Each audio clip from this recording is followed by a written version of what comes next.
రాష్ట్రంలో మహిళాభివృద్ధి కోసం కూటమి సర్కార్ చిత్తశుద్ధితో కృషి చేస్తుందన్నారు ఏపీ మంత్రి అన్నకాని సత్యప్రసాద్. సూపర్ 6 పథకాలను యువగలంలో ఆలోచన చేసి అధికారంలోకి రాగానే అమలు చేస్తున్నామని తెలిపారు. ఇక 15 ఆగస్టున స్త్రీ శక్తి పథకం ప్రారంభించినట్లు, ఈ ఫ్రీ బస్సు జర్నీ పథకం అమలుతో రాష్ట్ర ఖజానాపై 1940 కోట్ల భారం పడుతుందని మంత్రి వివరించారు. మహిళలకు మేలు జరిగేందుకు పథకాన్ని పక్కాగా అమలు చేస్తామన్న ఆయన రాష్ట్రంలో ఆడబిడ్డలంతా ఈ సౌకర్యం వినియోగించుకోవాలని సూచించారు. మహిళా సాధికారత, మహిళా చైతన్యం, మహిళా అభ్యున్నతి, మహిళా స్వావలంబన కోసం ఎప్పుడు కృషి చేసే పార్టీ ఈ కూటమి పార్టీ.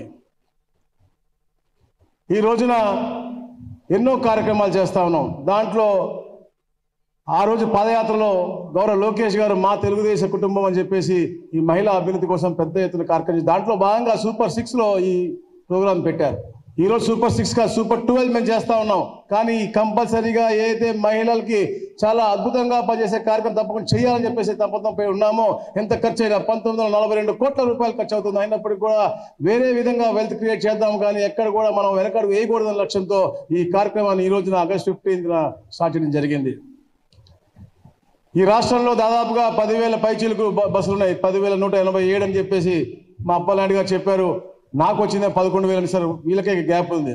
అయితే దాదాపుగా 74% బస్సులు ఏదైతే పల్లె వెలుగు ఉన్నాయో, అల్ట్రా పల్లె వెలుగు ఉన్నాయో, ఎక్స్ప్రెస్ ఉందో, మెట్రో ఎక్స్ప్రెస్ ఉందో, అలాగే ఇంకో కేటగిరీ సిటీ ఆర్డినరీ, ఈ 5 కేటగిరీ కూడా ఉచితంగా సామాన్యంగా ఏదో ఒక గవర్నమెంట్ ఐడి ఉంటే చాలు. ఐడి ఉంటే మహిళమ్మ తల్లి, ట్రాన్స్జెండర్స్ అట్లా ఎక్కి ఎక్కడ కావాలంటే అక్కడికి వెళ్ళొచ్చు. ఎవరు పెద్దలు చెప్పినట్టుగా ఉద్యోగాలు చేసుకునే వాళ్ళు అవ్వచ్చు, ఆరోగ్యపరంగా ఇబ్బందికరంగా ఉండొచ్చు, అలాంటి వారు వెళ్ళలేని పరిస్థితిలో ఇది చాలా ఉపయోగపడుతుంది. ఎందుకంటే మహిళలు ఎప్పుడు కూడా వారి కాళ్ళ మీద నిలబడ, ఎవరి మీద ఆధారపడకూడదు లక్ష్యంతో దాదాపుగా 2